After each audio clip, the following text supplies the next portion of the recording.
we're creating a new offshore oil and gas leasing program.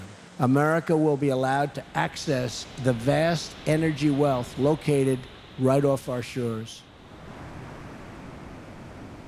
The fact that we would even think about drilling in a national marine sanctuary or adjacent to it, an area so special that people even 100 years ago wanted to reach out and protect, is offensive. Protecting an area as beautiful and sensitive as this is the conservative thing to do. Fundamentally, the basis of conservatism is sustainability, whether it's fiscal or environmental, right? And the idea that we're going to drill in every corner, whether it's sustainable or not, is not a conservative approach. It's actually the opposite of a conservative approach.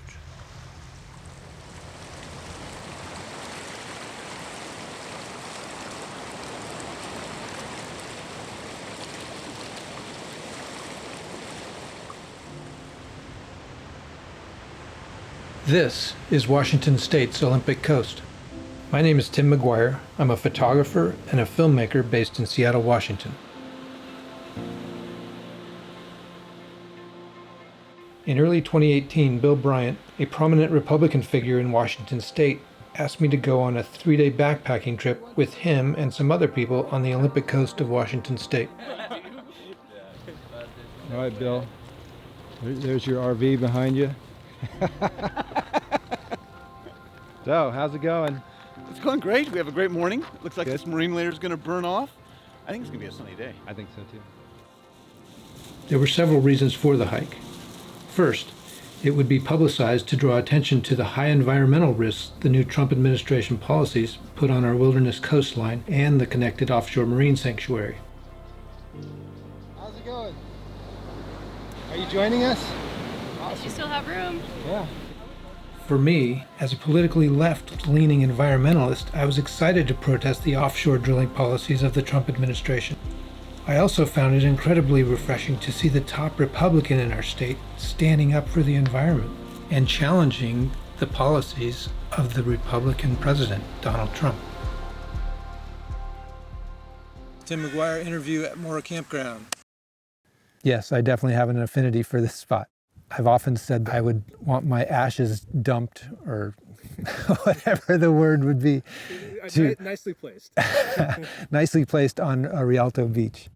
My mother and father met on the coast out here. They were both on their college summer breaks. I was married out here on Rialto Beach, which is where we're starting our hike. Part of what we're doing is protesting the Trump administration's idea of offshore drilling in this area, which would be a travesty. I do all kinds of things that use fossil fuels, but I think as modern human beings, with all the technological advances we've made, we should be moving away from fossil fuels. They've served their purpose, but they're causing all kinds of problems now. I think I'm done with fossil fuels. It would be a better way to put it. In the months leading up to this protest hike, it seemed the Trump administration had backed away from oil exploration and drilling off this coastline. If the Trump administration were still planning to drill out there, I would be much more, vocal about it. But I don't want to pretend that threat still exists. On the other hand, this administration is so fluid, I don't want to pretend that the threat is gone. The fact that they've backed away from that really now gives us an opportunity to say, hey, let's come together, people from across the political spectrum, and let's say that regardless of our party or our political beliefs, we all agree this is a sensitive, beautiful area that needs to be protected. A second reason for this hike was to commemorate another protest hike which took place exactly 60 years earlier. That hike stopped a major highway from being built along this coast. Justice William O. Douglas was a Supreme Court justice from Washington State, and he was very concerned about protecting wild spaces in Washington and some of the very precious landscapes and habitat that we've got. And in the 1950s, there was discussion about putting a major highway along the coast of the Olympic Mountains. And that would have totally penetrated the preserves that Theodore Roosevelt and Franklin Roosevelt and many others had set up. And it would have opened up that whole area, which is now a wilderness. And to draw attention to the fact that this highway was going to totally obliterate this wilderness, he set up a hike. And he hiked from Ozette down to Rialto, 3-day, 20-mile hike. The attention that that hike brought to what was happening on the Olympic coast killed the highway. Highways, of course, have been built along nearly all the coastal areas of our country. Only the 20-mile stretch we had hiked over is still as it was before man arrived. We felt that it should stay that way, not just for us, but for generations to come.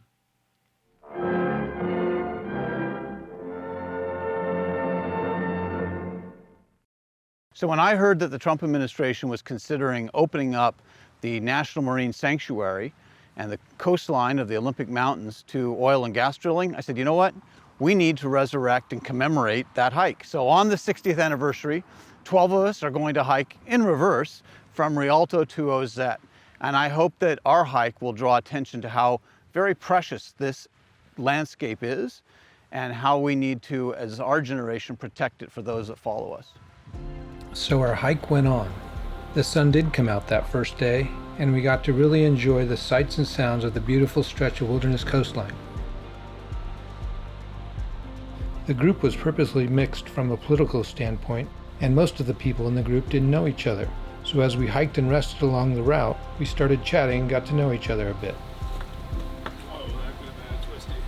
The hiking was not easy, and in some places with literally miles of uneven, slick, and bouncy boulder hopping. There was also the task of making your way around, over, and sometimes under the many driftwood logs of varying sizes scattered about.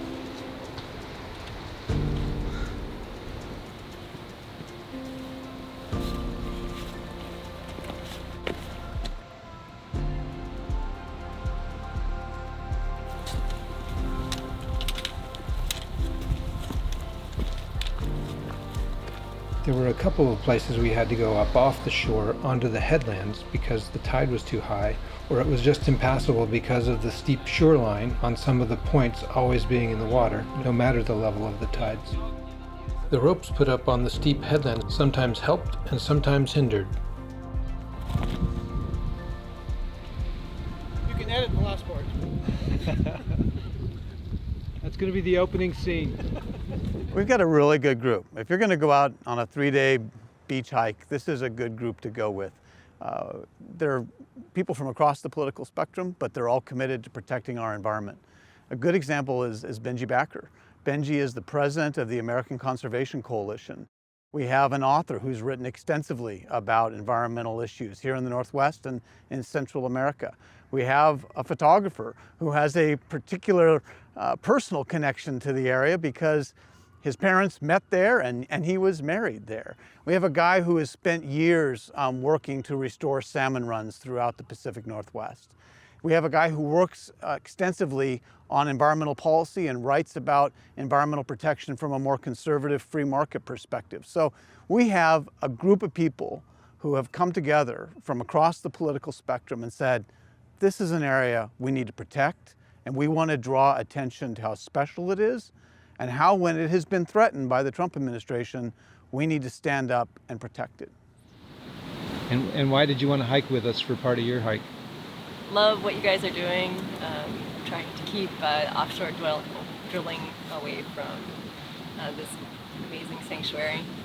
Why is it important to keep drilling away from the coast? Protecting wildlife and making it enjoyable for other people so it's not an oil field.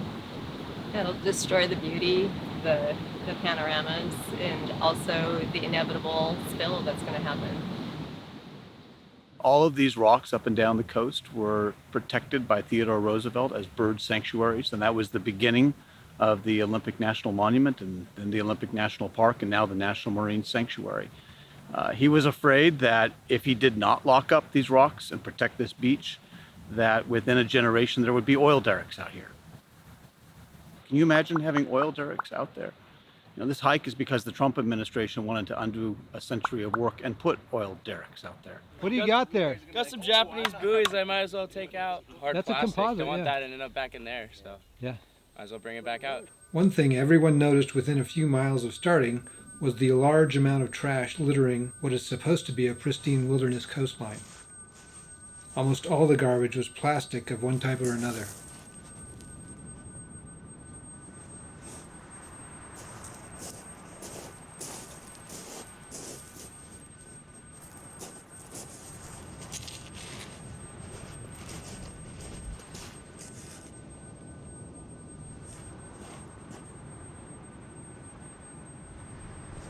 Plastic everywhere.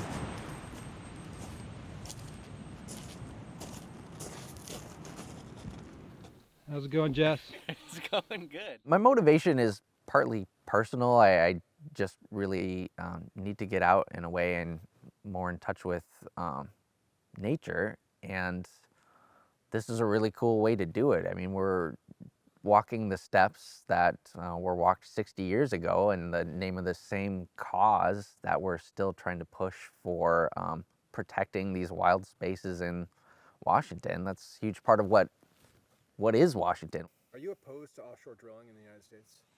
Not period. I just think we need to draw the line somewhere. I think it has to be limited, and we have to be very thoughtful about how we do it. And looking at the Olympic coast, we have these unbelievable ecosystems there. If you get into the tide pools out here at Rialto or anywhere along the coast, it's unbelievable. I don't want to see oil derricks out there. I think that's pretty much common sense. Yeah, we just found our first water source, fresh water source, so we're able to fuel up and get some new water. Gotta stay hydrated. I am the president of the American Conservation Coalition, which is putting this on with Bill Bryant. We're putting this on because we believe that our coasts need to be protected and that it's not a partisan issue. Both sides need to be involved in these discussions.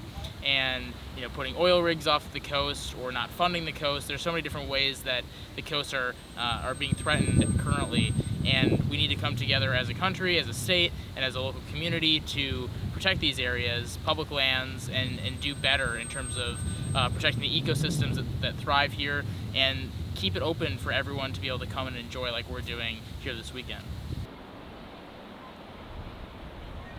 I've got a couple reasons for going on this trip. I mean, one, I've never done an Olympic coast hike before. I'm also interested in talking with folks out here about conservation, the environment. I tend to be, more of the come from the Democratic side of things, more liberal side of things, and I'm always excited to get into conversations with folks who are coming from the Republican perspective and talk about, saving wild places like this. Kind of building on some of the things that our, foremothers have done to preserve this coast and the ocean around it.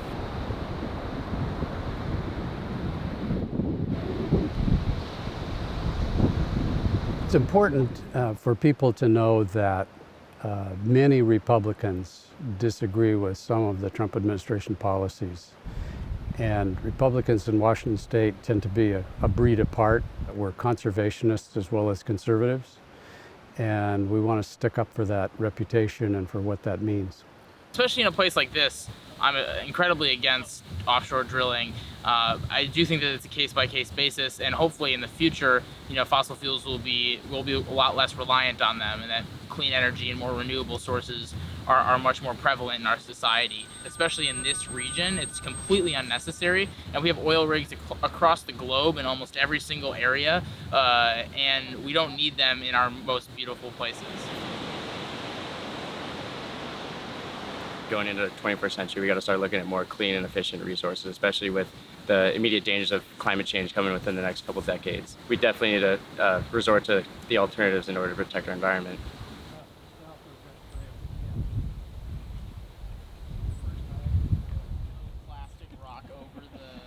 We're in an era right now where there's a deep divide between the left and right on conservation issues, and I think it's a crying shame. I mean, I wish, in a way, I were living in a different political era, an era in which folks on the left and folks on the right found in the environment and in wild places some common ground. So I'm the president of the American Conservation Coalition, and we're a nationwide network of young individuals who believe that the environment's really important, and we're also conservative. We have chapters in over 65 college campuses nationwide. We're really active in political campaigns and helping them message these issues and helping them prioritize it once they get into office, and really just try to rope conservatives back into the environmental discussions, because for so long it's been so partisan, and it wasn't that way 20, 30 years ago. And when I think about the environmental movement and sort of which parties are identified with it and think back over it, it's pretty ironic, really. The first 80 years of the 20th century, the Republicans sort of owned the environmental story. But gradually, as the environmental movement itself took on and matured, it went from bipartisan to mostly Democrat. And Republicans moved away from being associated with the environmental movement inappropriately in some cases. And now it's seen as a more partisan issue than it should be. And I think the Republicans have to take back some ground on what is appropriate environmental policy and be proactive on it. So I want to be a part of that. Environmental policy has become a political weapon rather than something that we do together and try to figure out. And we'll disagree about how to help the environment and what the trade-offs are, but it has become a weapon rather than an issue that people want to solve and address. There is no Republican and no Democrat tree or fish or piece of land or body of water. It doesn't work that way. And we all have these values that we cherish, and we need to fight for them together.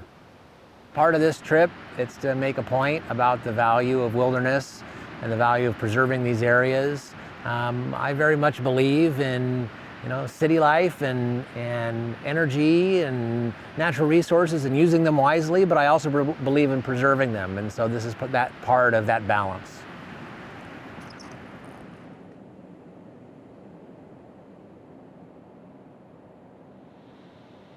Bill Bryant asked our Attorney General to go on this hike. Yeah. Would you comment on that? It's a funny little dust-up. Not quite a dust-up, but it's an interesting... Any comments on Attorney General Bob Ferguson refusing to come and join forces with us? I don't want to talk about it. Okay. Apparently our Attorney General, Bob Ferguson, is doing a similar hike on a similar time period, and Bill reached out to him and said, maybe our groups can join up, and Bob didn't want to have anything to do with that, which is fine, but it's a little disappointing.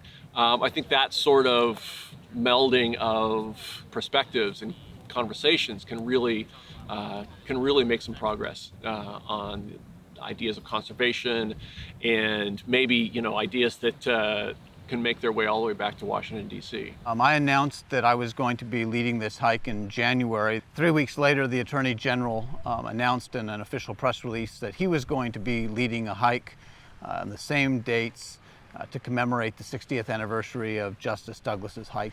And so I called the Attorney General, Bob, and said, let's join our two hikes. And he wanted nothing to do with it. I said, Bob, the fact that we disagree on so many issues, but we agree on this makes coming together even more poignant.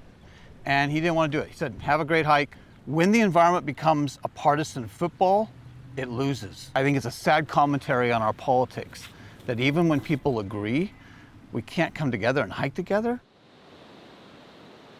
About 2 weeks after we finished our hike, I submitted a request for comment or an interview through the Attorney General's website. 9 months later, I submitted a second request for comment or interview. I never received a response other than the confirmations of my requests through their website. As a Washingtonian, and also as someone who had voted to elect our Democrat Attorney General in at least 2 elections, I found this lack of response very disappointing. As I pondered the reasons our Attorney General rejected the idea of joining our groups together for this mutually agreed upon cause, I couldn't help but think it was a political calculation meant to keep claim over environmental issues and the protection of our environment as the sole property of Democrats. I don't know that to be true, and I can only speculate as to why a state leader would avoid what I see as an opportunity to bring people together over an agreed-upon issue to protect our most pristine and beautiful places. To me, protecting the environment is a moral issue, and at least a nonpartisan or non-political issue we all work together on to figure out the best way forward. Bill's idea is that most of the environmental issues either are or should be entirely nonpartisan. your party affiliation shouldn't have anything to do with recognizing the value of preserving pristine or near pristine environments, and for not just the current people, but for future generations. And initially, it wasn't partisan. So he rounds up a bunch of people that may not agree with him in a whole lot of issues, but they share common values in appreciating the wilderness, the sea, mountains, and brings them out here. This is a recreational outing, but something that, things that may come afterwards may be a little more serious, because these are people who are active in the community, they're active in different jobs affecting the environment, and one day they may meet in another context and they'll know each other.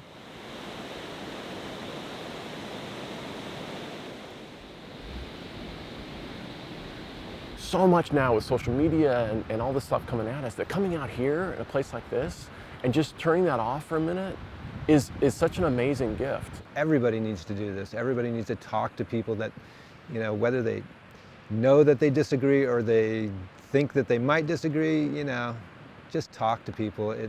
Be a human.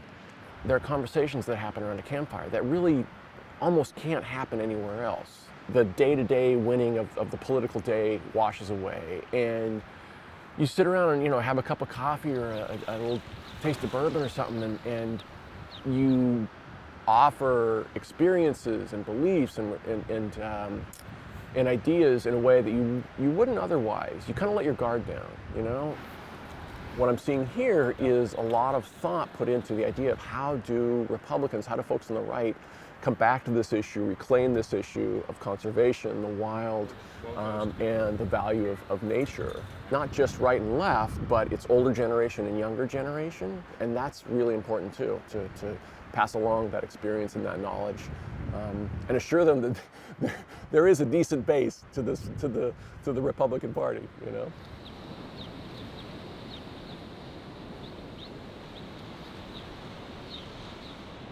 I just fell in love with the beauty and the eco-diversity of the Olympic Peninsula.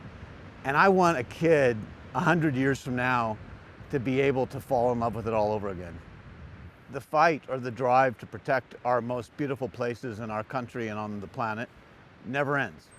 Every generation has different ways that it needs to rise up and protect the area.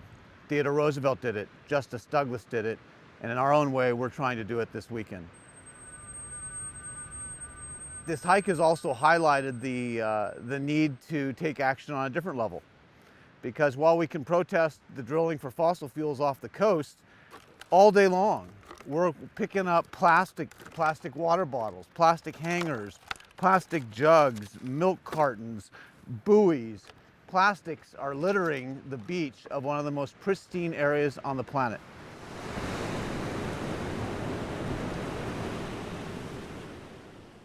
One of the main reasons why I wanted to come out here was just to get out of the city, to experience this coast that I haven't been out to. So it's nice to get out here and experience nature. But it's been kind of disheartening too, because we're out here kind of protesting the potential offshore drilling. But when you come out here, I just walk into this location where we're filming. I picked up all this plastic, which is just on the beach. So one of our things that we're doing here is at the end of the hike, we're each gonna have like a bag of trash that we're bringing out. But yesterday, I realized that we could each bring at least like 10 bags of trash out. I'm gonna get some more bags just because there's so much trash hanging out on the beach. It kind of feels wrong to leave here without grabbing as much as possible. You can't not see plastic. I've picked, just everywhere. It's unavoidable, and it's really sad. We didn't mean to film right by this, but there's these buoys, and Camden was carrying 2 of these. He found the first 2, and we've probably seen 25 to 50 of them so far, and we're only about halfway through the hike, so it's just really disappointing. We've come through miles, 40, 80 of rocks and boulders, and I'm looking out right now at a very sandy beach, so it's an easy lap to the finish line for today.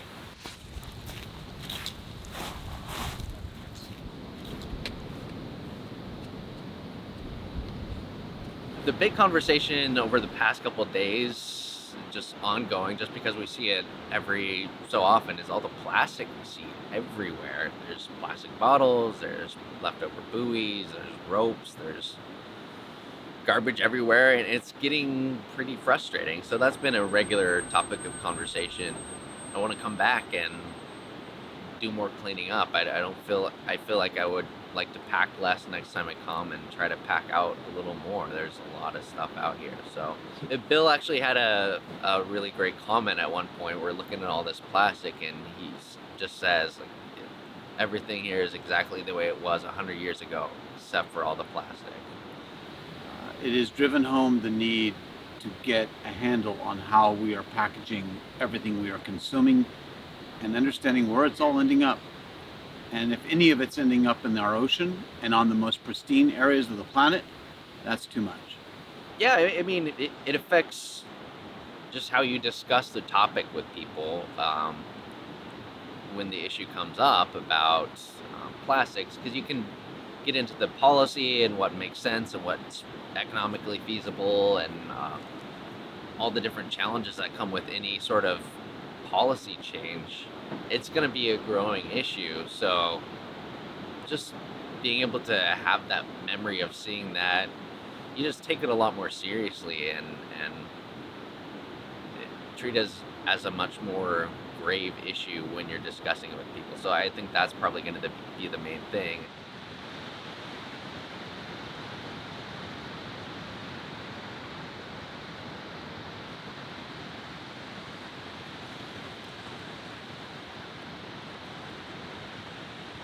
We had to have a lot of fun, but we also saw some of the problems that we're facing. But we also came together, which is a really good positive about how people from both sides, we had a very mixed group, could come together and support something like protecting our coasts. And I think it's a showcase of kind of how society's changing today around the environment. There are a lot more Republicans who are starting to get involved. There are 43 members, Republican members in the Climate Solutions Caucus in Congress. So I think that it's changing here in the United States on both sides coming together on the environment. It might be changing. I hope so. For me, there are so many environmental issues or threats that we have known about for at least 20, 30 years and longer. Gotta stay extra buoyant. And yet, even with Democrat majorities in government, there seems to be a continued lack of real substantial progress. At best, Democrats can say they've held the status quo, which to me is definitely not enough. While some Washington state Republicans say they are different than other Republicans, that doesn't seem to make much difference either. My hope is that somehow we, as stewards of this earth, with an obligation to future generations, we can remove conservation of our natural environment from political discourse and just make it a given. I think it's politics itself and the ownership of an issue like this that hurts us the most. We must take conservation beyond politics and political calculations and games.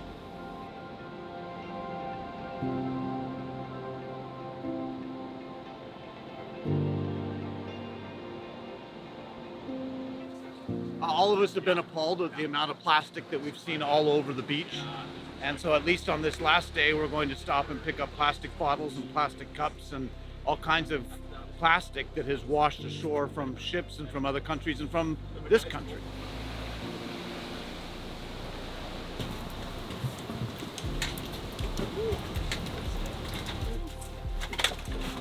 I'm too fat.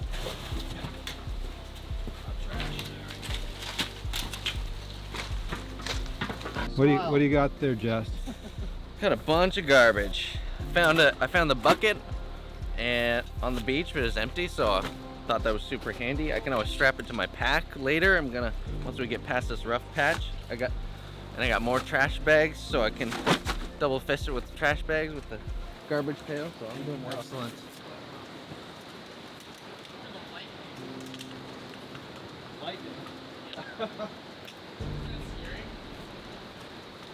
Oh, is that your high school? Yeah.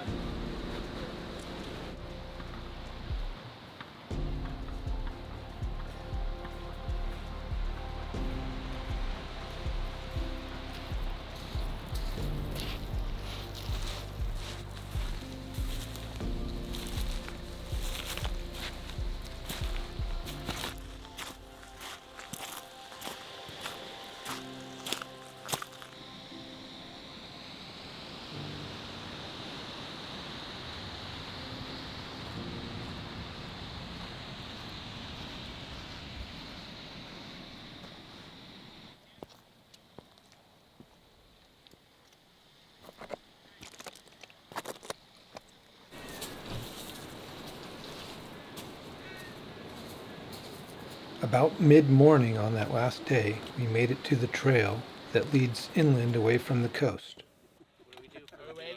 All of us were pretty loaded down. Now it was just 3 more miles on mostly wooden boardwalks to the end of our hike. Those 3 miles seemed longer than they should have. I think we were all feeling heavy from the weight of all the garbage we had picked up. I think we were also burdened by the realization of the enormity of what we had just experienced. Plastics in our oceans are a real serious problem. We walked on a coastline where relatively few people go, a place that is supposed to be a pristine wilderness, a place where cleanup is not easy. Because it's a hard place to clean up, we got to see how devastating this problem is and could become. Those places with a lot of people visiting do see cleanup crews, and just good people pick stuff up and dispose of it on a daily basis. It is estimated that more than 10 million tons of plastic makes its way into our oceans every year. Let's get a close-up of that pizza. Take a bite. Nice job, guys. Jack? Hey, we did this for an hour. I'm down here already. I might as well look. Feels good. Hey, here's the Bill who organized this whole thing. We all came along, but you did all the hard work of bringing us together and making sure we got through alive. Here's to you. Thanks to all of you guys for coming. We're done. 3 days later, after a lot of miles of rugged coastline, we've arrived here at Lake Ozette. What started out as a protest against oil drilling off the coast and commemorating the 60th anniversary of Justice Douglas's protest against a highway has turned, I think, into our own effort to rescue the beaches from plastic. That all of us were appalled at the amount of plastic bottles and plastic that are washing up on the beaches. We got to walk across territory that hasn't changed in millennia because of people like Theodore Roosevelt and Justice Douglas. If we want it to look like that 1,000 or even 50 years from now, we need to come back and clean up this beach. It's on us to fight against the plastics. So next year, next August, let's have another hike to preserve the wild by cleaning up the plastics off our wild beaches. The main aspect I'm getting out of this hike, as gorgeous as it was, as beautiful and as pristine as these beaches are, and I guess kind of they were, it reaffirmed something that I learned long ago when I was at Camp Belknap in Wolfboro, New Hampshire. We were taught tenets about ways to live, and one of the tenets was do one act of unbargaining service a day. And just being out here, I could spend days upon days upon days doing an act of unbargaining service. And whether it's just picking up one piece of trash or picking up a bag of trash, I think it's our job now to kind of clean up our own mess, because these beaches are trashed and that we really need to do something about them. And as great as this hike was, we need to come back. We need to pick up all the trash. It's our trash, it's other people's trash, it's everybody's trash, and this is everybody's land. So we need to be stewards of the land and do our best to protect it and to get it back to where it was.